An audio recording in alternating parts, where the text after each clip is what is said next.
नमस्ते, नमस्कार, जय हिंद दोस्तों। स्वागत है आपका आपके अपने प्लेटफॉर्म भीष्म में। और आज हम आपके साथ स्टैटिक जीके से संबंधित कुछ महत्वपूर्ण प्रश्नों को डिस्कस करने वाले हैं। तो चलिए शुरू करते हैं। हमारा क्वेश्चन है कि उपराष्ट्रपति पदेन अध्यक्ष होते हैं। तो उपराष्ट्रपति जो होते हैं वो राज्यसभा के पदेन अध्यक्ष होते हैं। उपराष्ट्रपति जो होते हैं वो राज्यसभा के पदेन अध्यक्ष होते हैं। और एक बात और ध्यान रखिएगा, उपराष्ट्रपति को जो वेतन दिया जाता है वो उनके उपराष्ट्रपति के पद के लिए न देकर उन्हें राज्यसभा के सभापति होने के नाते दिया जाता है। तो यहाँ इस क्वेश्चन में पूछा जा रहा है आपसे कि उपराष्ट्रपति जो है वो पदेन अध्यक्ष होते हैं। तो आपका आंसर होगा उपराष्ट्रपति जो है वो राज्यसभा के पदेन अध्यक्ष होते हैं। उपराष्ट्रपति जो है वो राज्यसभा के पदेन अध्यक्ष होते हैं। चलिए चलते हैं नेक्स्ट क्वेश्चन पे। हमारा अगला प्रश्न है कि होम्योपैथी के जनक कौन है। तो होम्योपैथी के जनक जो हैं वो है सैमुअल हैनीमैन। होम्योपैथी के जनक सैमुअल हैनीमैन है। होम्योपैथी के जनक सैमुअल हैनीमैन। नेक्स्ट क्वेश्चन है, भगवान बुद्ध को किस नदी के किनारे ज्ञान की प्राप्ति हुई थी। तो भगवान बुद्ध को निरंजना नदी के किनारे ज्ञान की प्राप्ति हुई थी। भगवान बुद्ध को ज्ञान की प्राप्ति जो है वो निरंजना या फाल्गुनी नदी के तट पर होती है। चलिए चलते हैं नेक्स्ट क्वेश्चन पे। हमारा अगला प्रश्न है कि कौन सी पंचवर्षीय योजना केवल 4 वर्ष की थी। तो जो 5वीं पंचवर्षीय योजना थी, ध्यान देंगे, जो 5वीं पंचवर्षीय योजना थी इसका कार्यकाल जो था वो केवल 4 वर्षों का था। 5वीं पंचवर्षीय योजना केवल 4 वर्षों के लिए थी, यानी 5वीं पंचवर्षीय योजना का कार्यकाल 4 वर्षों का था। अगर आपसे कोई पूछे कब से कब तक, तो 1974 से लेकर 1978 तक यह 5वीं पंचवर्षीय योजना केवल 4 सालों के लिए चलती है। 1974 से लेकर 1978 तक यह अपने निर्धारित समय से 1 साल पहले ही समाप्त हो जाती है। 5वीं पंचवर्षीय योजना शुरू हुई थी इंदिरा गांधी के काल में। 5वीं पंचवर्षीय योजना शुरू हुई थी इंदिरा गांधी के काल में।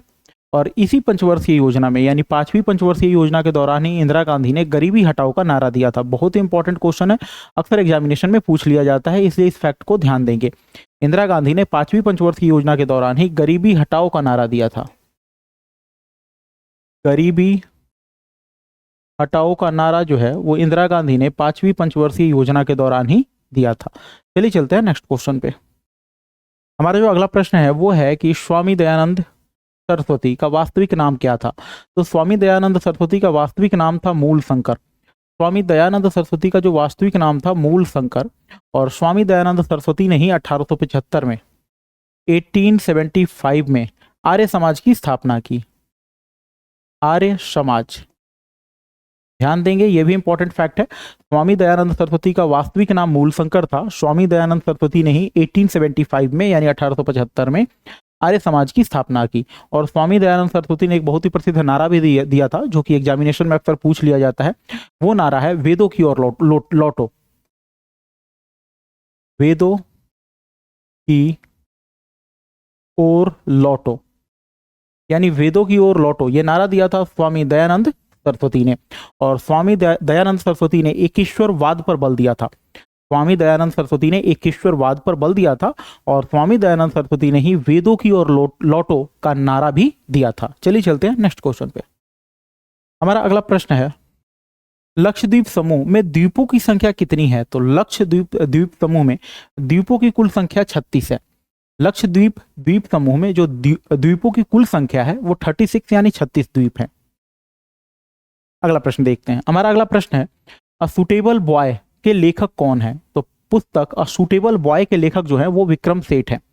पुस्तक अ सुटेबल बॉय के लेखक विक्रम सेठ है। अ सुटेबल बॉय पुस्तक विक्रम सेठ ने लिखी है। चलिए चलते हैं नेक्स्ट क्वेश्चन पे। हमारा अगला प्रश्न है, सिंधी को किस संवैधानिक संशोधन के द्वारा संविधान की 8वीं अनुसूची में शामिल किया गया। तो सिंधी को 21वें संविधान संशोधन के दौरान सिंधी को 21वें संविधान संशोधन के द्वारा भारतीय संविधान की 8वीं अनुसूची में शामिल किया गया। भारतीय संविधान की 8वीं अनुसूची में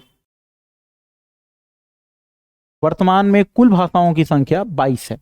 तो संविधान की 8वीं अनुसूची में कुल भाषाओं की संख्या जो है वो 22 है। और सिंधी को 21वें संविधान संशोधन के द्वारा इस 8वीं अनुसूची में शामिल किया गया था। तो 21वें संविधान संशोधन के दौरान। चलिए चलते हैं नेक्स्ट क्वेश्चन पे। अगला प्रश्न है, सलाल जल विद्युत परियोजना किस राज्य और केंद्र शासित प्रदेश में है? तो सलाल जल विद्युत परियोजना जो है वो जम्मू कश्मीर राज्य में स्थित है। सलाल जल विद्युत परियोजना जम्मू कश्मीर में है। अगर आपसे कोई नदी का नाम पूछ दे तो आपका आंसर होगा चिनाव नदी। चिनाव नदी। तो सलाल जल विद्युत परियोजना जो है वो जम्मू कश्मीर में चिनाव नदी पर है। ध्यान रखेंगे इस फैक्ट को।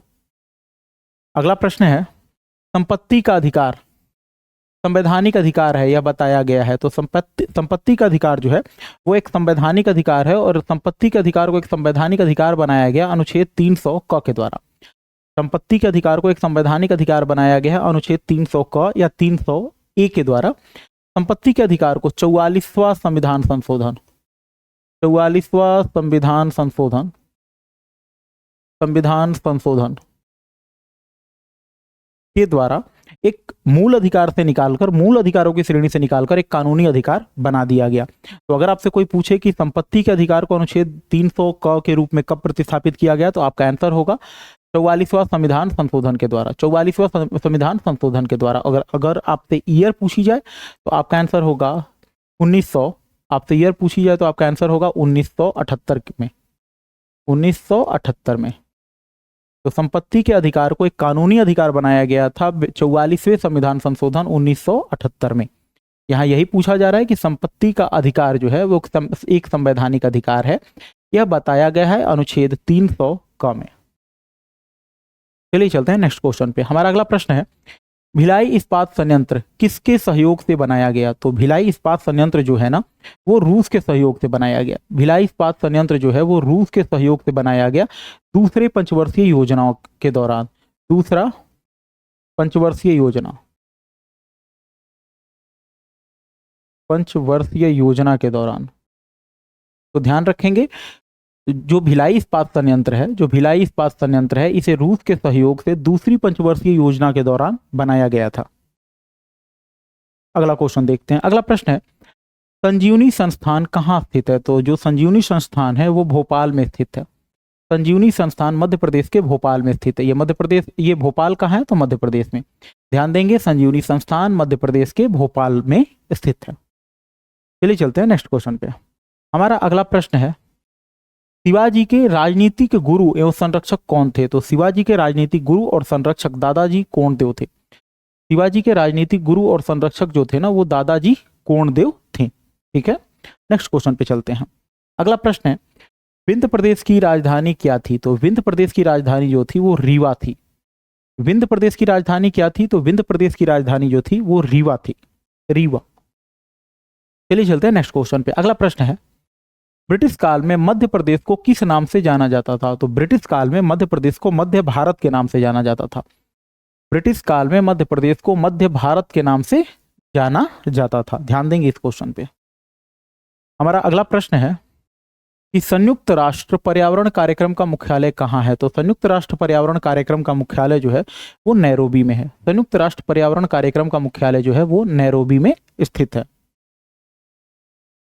देखते हैं नेक्स्ट क्वेश्चन को। अगला प्रश्न है, भारत में ऑपरेशन फ्लड कार्यक्रम का प्रारंभ कब हुआ? तो भारत में ऑपरेशन फ्लड कार्यक्रम की शुरुआत 1970 में यानी 1970 में होती है। भारत में ऑपरेशन फ्लड, नाम ध्यान रखेंगे, ऑपरेशन फ्लड की शुरुआत 1970 के दौरान होती है।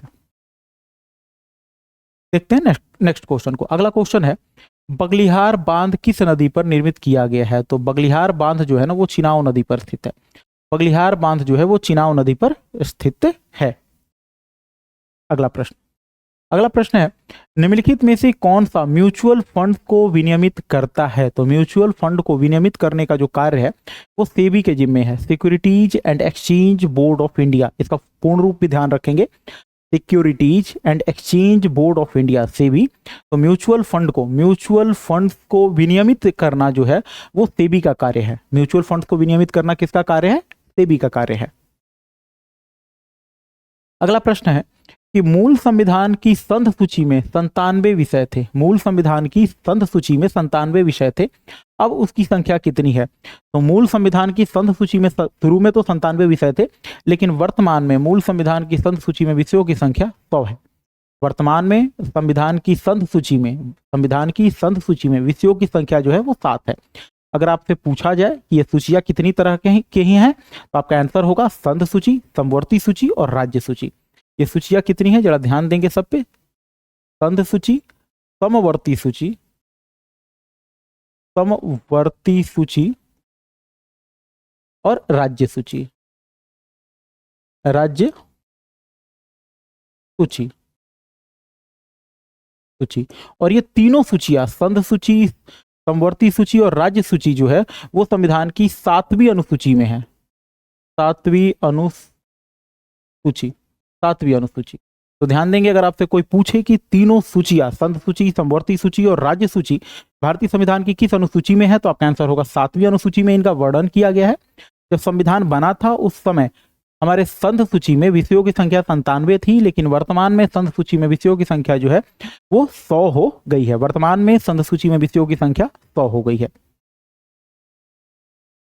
इस तरह के और इंफॉर्मेटिव वीडियोज के लिए हमारे चैनल को लाइक, शेयर और सब्सक्राइब जरूर करें। धन्यवाद।